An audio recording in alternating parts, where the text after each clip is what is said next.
अवांजी समातुन ताईं radio voice of Sindh London.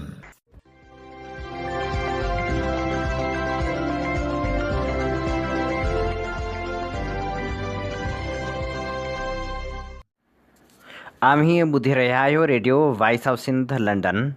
अवांजी ख़िदमत में प्रोग्राम पेश कजे थो ख़बरुनि जी दुनिया। 23 अक्टूबर 2025 ख़मीस जे ॾींहुं प्रोग्राम ख़बरुनि जी दुनिया साण करे आऊं अवांजी ख़िदमत में हाज़ुर अवांजो पंहिंजो मेज़बान हबीब लगारी। सभ खां पहिरियां पेश करियूं था ख़ासि ख़बरूं। सिंध जे आबादगारनि सां वॾी नाइंसाफ़ी। सूबाई हुकूमत सारियुनि जो अघु मुक़ररु ई न कयो। मिल मालिकनि अघु घटाए छॾियो। आबादगारनि जा एहतिजाजी धरणा। अवामी तहरीक पारां अफ़गाननि जी नेकाली लाइ कारपोरेट फार्मिंग, सिंधु दरिया मां कैनाल कढणु समेत मुख़्तलिफ़ सिंध दुश्मन मनसूबनि ख़िलाफ़ ऐलानियल मार्च लाइ सुजाॻी मुहिम शुरू। सीनियर वकील उबैदुल्ला घोटो जी अगवा ॼाणायल धीअ अदालत में पेश, वारसनि हवाले। निकाह जी दावा कंदड़ पारां बासरते दोखे जो इल्ज़ाम। टंडेजाम मां खंबे गुम कयल अमीर मीराणी अञा ताईं गुम, सिंध सभा ऐं वारसनि जो एहतिजाज। जामशोरे में बदअमनी ख़िलाफ़ चौथे ॾींहुं बि एहतिजाज, धरणे जो ऐलान। हाणे पेश करियूं था तफ़सीली ख़बरूं। सिंध सरकार आबादगारनि सां मुसलसिल नाइंसाफ़ियूं करणु लॻी। सिंध सरकार नाइंसाफ़ी जो मुज़ाहिरो कंदे सारियुनि जो अघु मुक़ररु ई न कयो, जंहिंजे करे मिल मालिकनि हिकु हटी क़ाइमु कंदे सारियुनि जा अघु घटाए छॾिया। सारियुनि जे अघनि में लाथ ख़िलाफ़ आबादगार सरापा एहतिजाज आहिनि, पर एहतिजाजी मुज़ाहिरनि जो केर बि नोटिस वठण ॾे तयारु ई नाहे। बदीन ज़िले जा आबादगार सारियुनि जे अघ में लाथ ख़िलाफ़ सरापा एहतिजाज बणियल आहिनि। मुख़्तलिफ़ इलाइक़नि में एहतिजाजी मुज़ाहिरा पिणु कया पिया वञनि।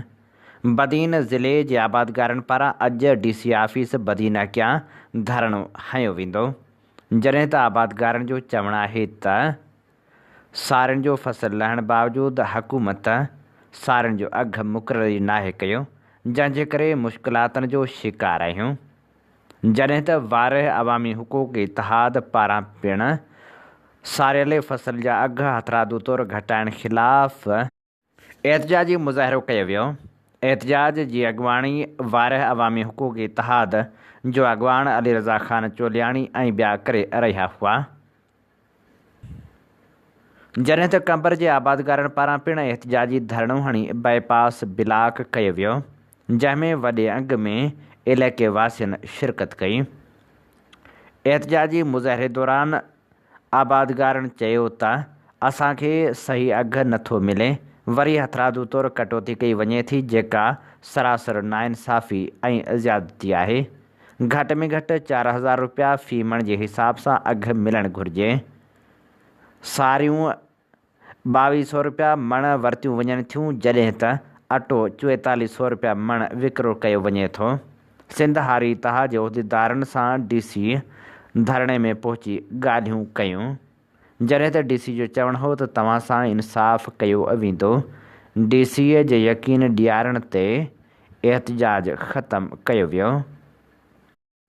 सारियुनि जे आबादगारनि घटि अघु मिलण ख़िलाफ़ दोदापुर में एहतिजाजी धरणो हंयो। एहतिजाजी धरणे जी सरबराही मुख़्तियार अहमद खोसो, हाफ़िज़ अब्दुल वहीद बिरोही, मौलाना महकूमुद्दीन बिरोही, इसरार अहमद खोसो ऐं ॿिया करे रहिया हुआ। उन मौक़े ते अॻुवाणनि जो चवणु हो त सारियुनि जो मुनासिबु अघु न मिलण सबबि हारियुनि ऐं आबादगारनि जो मुआशी क़त्लेआम थी रहियो आहे। ॿिज, भाण, ज़रई दवाऊं मुहांगे अघ ते मिलनि थियूं। हारी मुसलसिल 3 सालनि खां कर्ज़नि में मुब्तला थी रहिया आहिनि। 6 महीननि खां बाद तयारु थियल सारियल फ़सुलु लहे थो, पर उनजो मुनासिबु अघु नथो मिले। सारियुनि जो अघु फ़ी मण 4000 रुपया मुक़ररु कयो वञे। नाजाइज़ कटौती वारो सिलसिलो पिणु बंदि कयो वञे। आबादगारनि जो वधीक चवणु हो त जेकॾहिं असांखे मुनासिबु अघु न मिलियो त एहतिजाजी तहरीक खे वधीक तेज़ कयो वेंदो।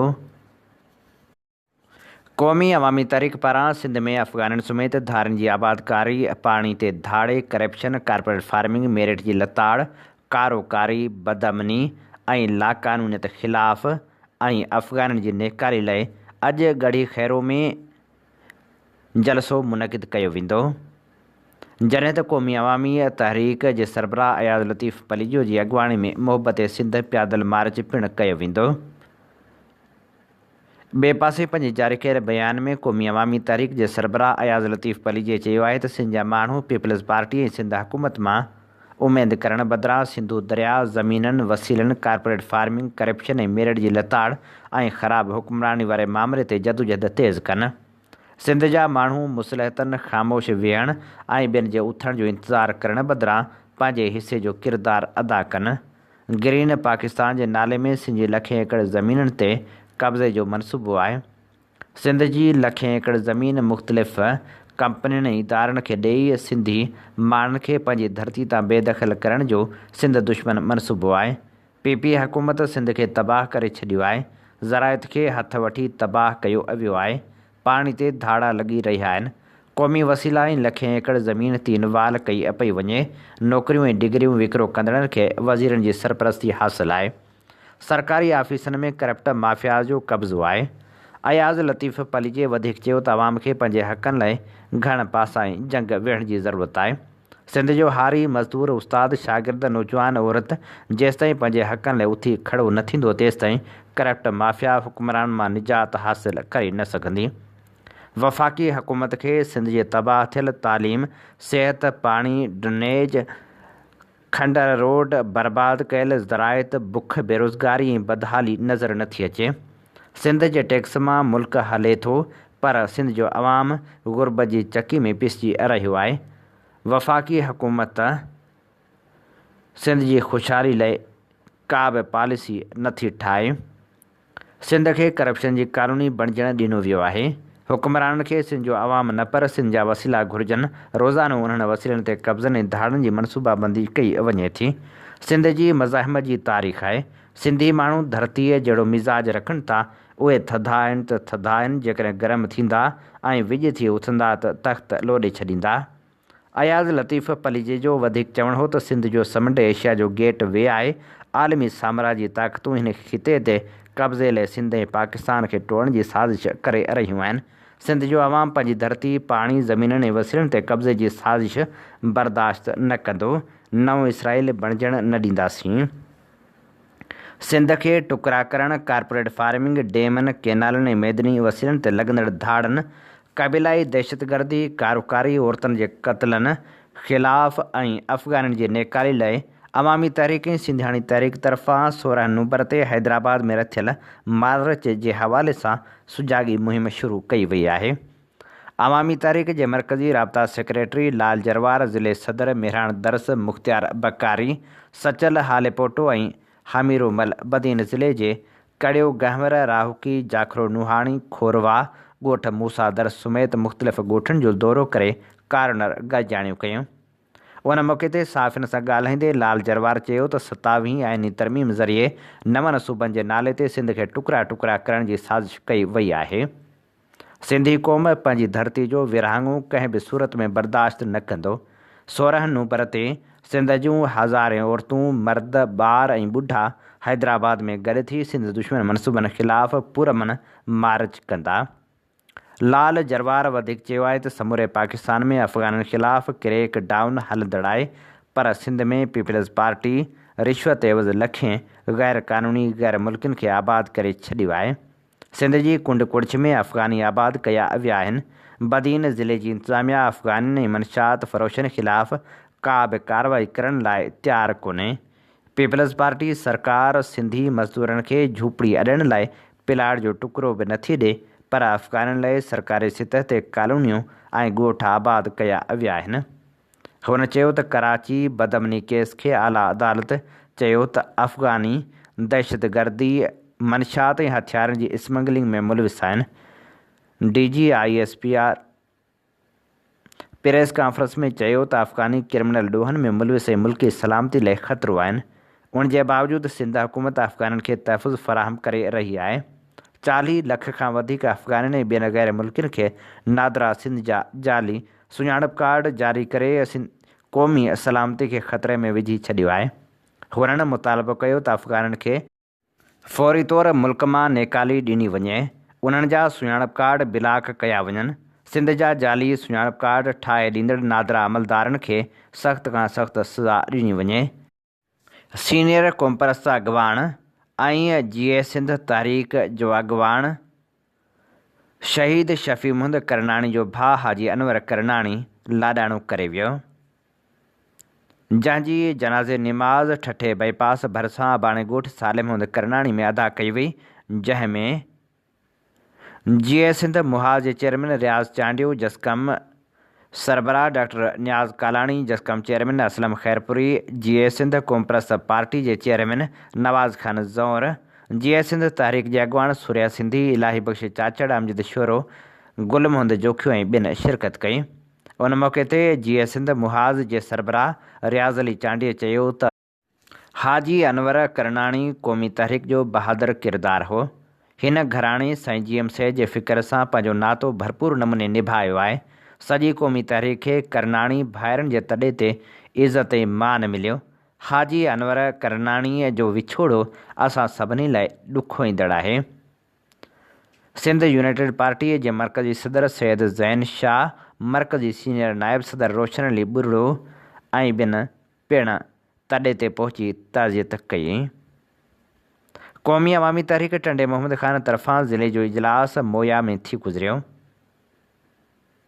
इजलास में मोया में मिसकिन माण्हुनि ते मोया पुलिस तरफ़ां दाख़िल कूड़नि केसनि ख़िलाफ़ मज़ाहिमती रिथ पेश कई वई। मोया पुलिस तरफ़ां मंथली वठी मंशात हलाइण ऐं सारियुनि जे सही अघ न मिलण ख़िलाफ़ जदोजहद जो फ़ैसिलो कयो वियो। इजलास में दोस्त हाशिम कुंबर, अली मर्दान रिंद, एडवोकेट आकाश रिंद, मोहम्मद हनीफ़ बागराणी, इरशाद बागराणी, अली ग़ुलाम रिंद, डॉक्टर मंज़ूर ऐं ॿिया शरीक थिया। सीनियर वकील उबैदुल्ला घोटो जी धीअ इरम घोटो खे अदालत में पेश कयो वियो। अगवा ॼाणायल इरम घोटो बयानु ॾींदे चयो त मूंखे कंहिं बि अगवा न कयो हो, अमां सां कावड़ जी सखर वई हुअसि। जंहिं बाद अदालत खेसि वालदेन हवाले करे छॾियो।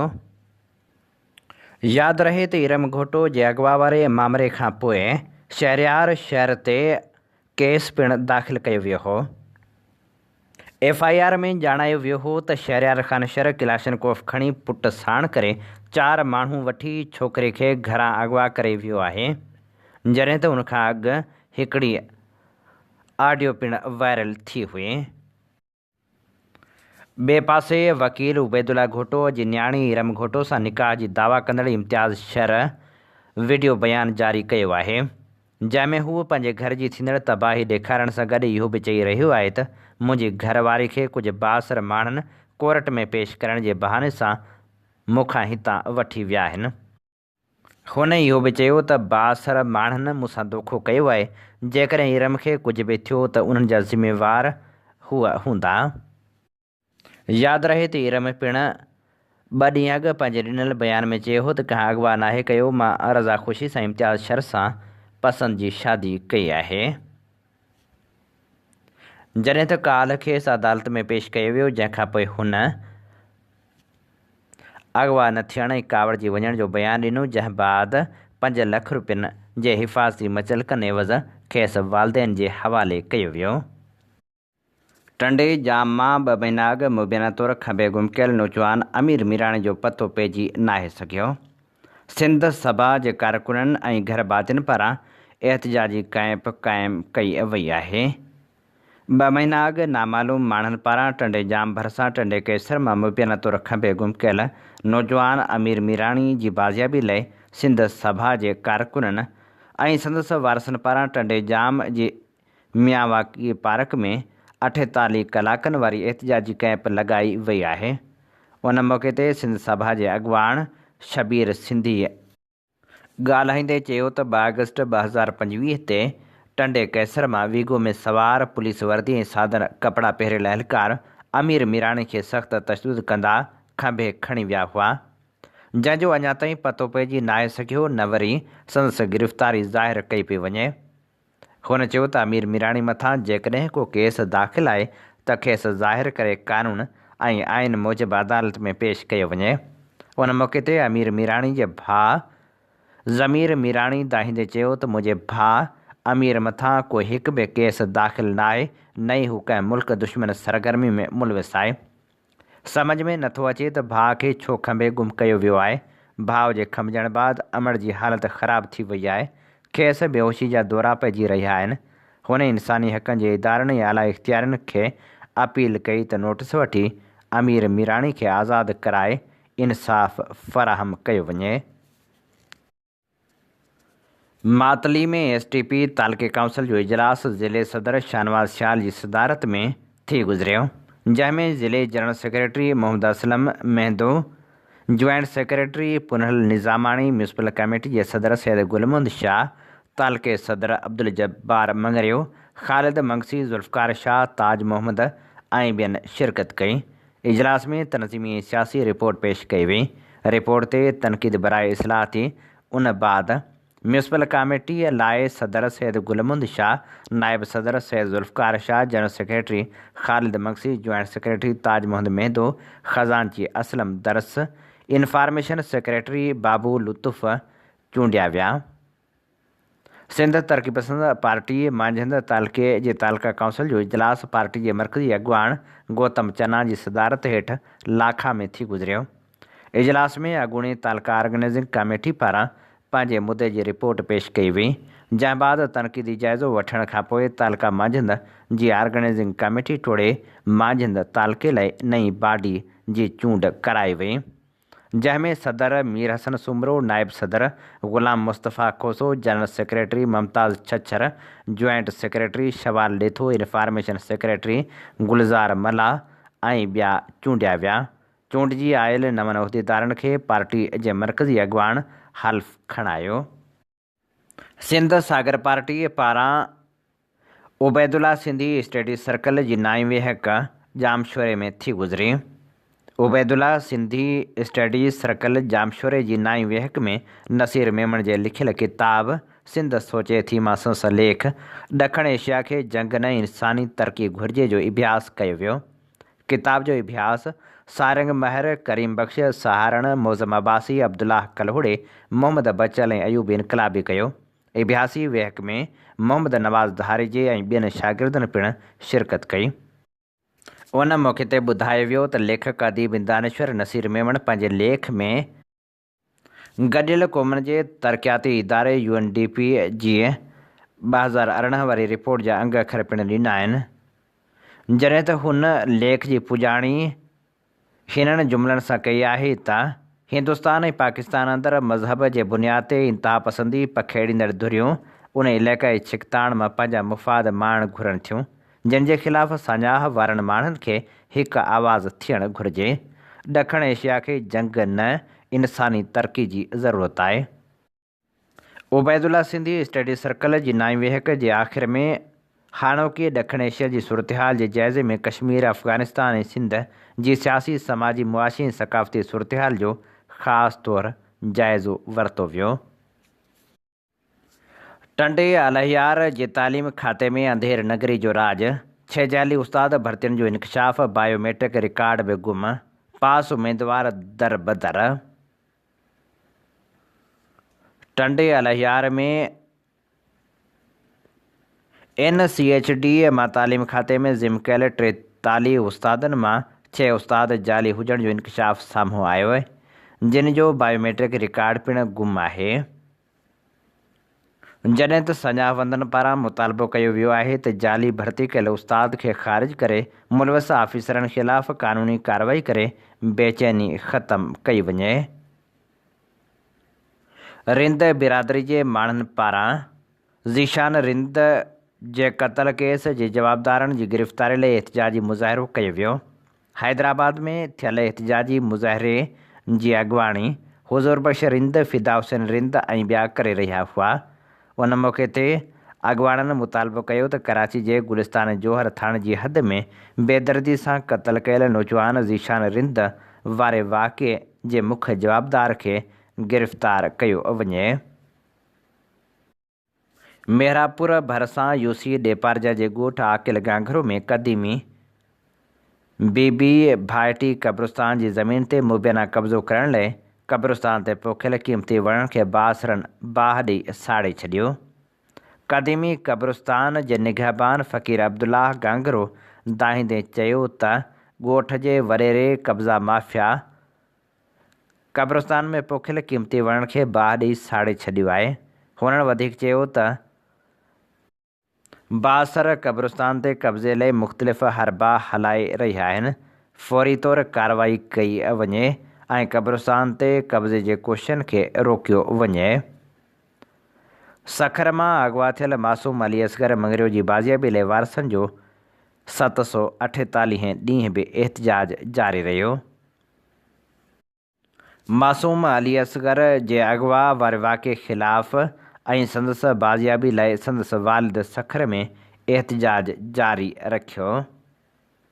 काज़ी अहमद जे रिहाइशी इलाइक़े सरदार कॉलोनी वासी 5 ॿारनि जी माउ मुबैना अगवा। काज़ी अहमद जे मक़ामी सहाफ़ी मोहब्बत जूणो काज़ी अहमद पुलिस स्टेशन ते केस दाख़िल कराईंदे इल्ज़ाम हयो आहे त संदसि घरवारी 5 ॿारनि जी माउ ख़ालिदा जूणो खे कार में सवार जोही वासी जवाबदार अशरफ मस्तोई तालिब मस्तोई ऐं ॿिया अगवा करे खणी विया आहिनि। हुननि मुतालबो कयो त फ़ौरी तौर ते मुंहिंजी घरवारी खे बाज़ियाब करायो वञे।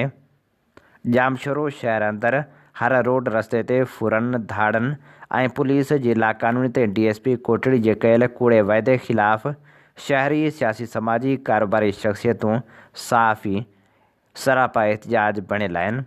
काल्ह चौथे ॾींहुं बि एहतिजाजी मुज़ाहिरो करे धरणो हंयो वियो। उन मौक़े ते सख़्त नारेबाज़ी कई वई जॾहिं त एहतिजाज जी अॻुवाणी इरफ़ान बुरफ़त सागर आलमाणी मुदसर अब्बासी ऐं ॿिया करे रहिया हुआ। अॻुवाणनि चयो त फुर ऐं चोरी थियल सामान न मिलियो त सूमरु ॾींहुं एंडस हाईवे ते एहतिजाजी धरणो हणी सख़्त नारेबाज़ी कई वेंदी। बदीन भरिसां न्याणी जे अगवा वारे वाक़े ख़िलाफ़ एहतिजाजी मुज़ाहिरो कयो वियो। बदीन प्रेस क्लब अॻियां न्याणी जी बाज़ियाबी लाइ ॻोठ मोहम्मद सुमार पहवर जे रहवासियुनि एहतिजाजी मुज़ाहिरो कयो। उन मौक़े ते मुज़ाहिरीन जो चवणु हो त असांजी न्याणी खे हथियारबंद घर में घिड़ी अगवा करे विया आहिनि। पुलिस खे इतला ॾिनो पर पुलिस को बि क़दम खणण लाइ तयारु नाहे। हुननि मुतालबो कयो त फ़ौरी तौर ते जवाबदारनि ख़िलाफ़ कार्रवाई करे असांखे असांजी न्याणी वापसि ॾियारी वञे। सिंध जे नामियारे ज़रई माहिर कालम नवीस सीनियर सहाफ़ी ग़ुलाम हसन लगारी इंसाफ़ ऐं हक़ जी फ़राहमी ख़ातिर commissioner Hyderabad division deputy commissioner Dadu Syed Ali Murtaza Shah additional deputy commissioner one Dadu Zahid जूणे जो असिस्टेंट कमिश्नर तालका जोही अदनान हकड़ो असिस्टेंट मुख़्तियारकार तालका जोही सां पंहिंजे ज़मीन जे मसइले ते रूबरू मुलाक़ात करे खेनि judicial member 2 board of revenue Sindh Hyderabad Syed Mohsin Ali Shah जी अदालत जो देह कुबो कलिंदर वन जोही जी मालिकी बाबति संदसि हक़ में आयल तहरीरी फ़ैसिले जी कापी ऐं लाॻापियल काग़ज़ पेश कया जेके खेनि कुझु ॾींहं अॻु TCS वसीले बि पहुतल आहिनि। अदालत बि खेनि असल कापी मोकिले फ़ैसिले ते अमल करण जी अॻु में हिदायत करे चुकी आहे जेको आर्डर पिणु खेनि पहुची चुको आहे। Judicial member 2 revenue board Sindh जी अदालत 2 महीना अॻु ग़ुलाम हसन लगारी जे ख़रीदियल रजिस्टर दस्तावेज़ खे दुरुस्त करार ॾींदे दस्तावेज़ खे रिकॉर्ड में दाख़िल करे एंट्रियूं रखण जा हुकम जारी कया हुआ। इन बाबति ग़ुलाम हसन लगारी ॿुधायो त अदालत ADC 1 दादू ऐं कमिश्नर हैदराबाद जा 4 साल अॻु बदनियतीअ जे बुनियाद ते कयल समूरा फ़ैसिला रद्द पिणु कया आहिनि। हुन वधीक चयो त रेवेन्यू खाते दादू ज़िले जे बाला ऑफिसरनि जिन सां मूं मुलाक़ात बि कई उन्हनि ॿुधो ऐं फ़ैसिले ते पूरी रीत ऐं जज़्बे सां अमल करण जी ख़ातिरी पिणु कराई आहे। हुन उमेद ज़ाहिर कई आहे त रेवेन्यू इख़्तियारियूं ख़ासि करे मुख़्तियारकार जोही अदालती फ़ैसिले ते 1 to 1 नेक नियती वारे जज़्बे हेठि अमल कंदो ऐं इंसाफ़ जी फ़राहमी खे यकीनी बणाईंदो। हुन वधीक चयो त माज़ी जे कुझु रेवेन्यू ऑफिसरनि संदन बचियल ॾोहारे क़िस्म जे माण्हुनि मुख़्तलिफ़ क़िस्म जा ज़हनी तशदुद कया। ख़ौफ़ में विझण ऐं ब्लैकमेल करण लाइ मूंखे ऐं मुंहिंजे ख़ानदान खे हिरासां कयो वियो। असांजे नियाणियुनि ख़िलाफ़ सोशल मीडिया वसीले ग़लीज़ ज़ुबान इस्तेमालु कई वई ऐं इल्ज़ाम हया विया।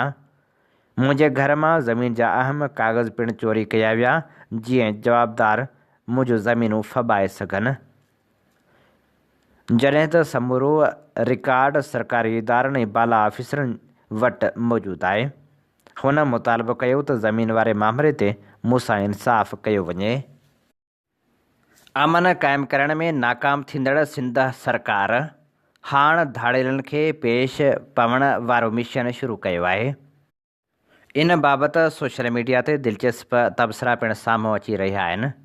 जीअं ॾिठो मुंहुं जे उनवान हेठां अखियुनि ॾिठो अहवालु लिखंदे ज़ाहिद नून मुख़्तसर तौरु लिखियो, शिकारपुर में सिंध हुकूमत अमन मिशन सिलेंडर पॉलिसी 2025 तहत 71 ॾोहारियुनि तरफ़ां पेश पवण जूं तक़रीबूं, 65 रुपोशन जी लिस्ट जारी, 9 बदनाम धाड़ेल जी ए कैटेगरी तहत 2 करोड़ 68 लख रुपया इनाम तौरु नोटिफाए हुजण जी तस्दीक।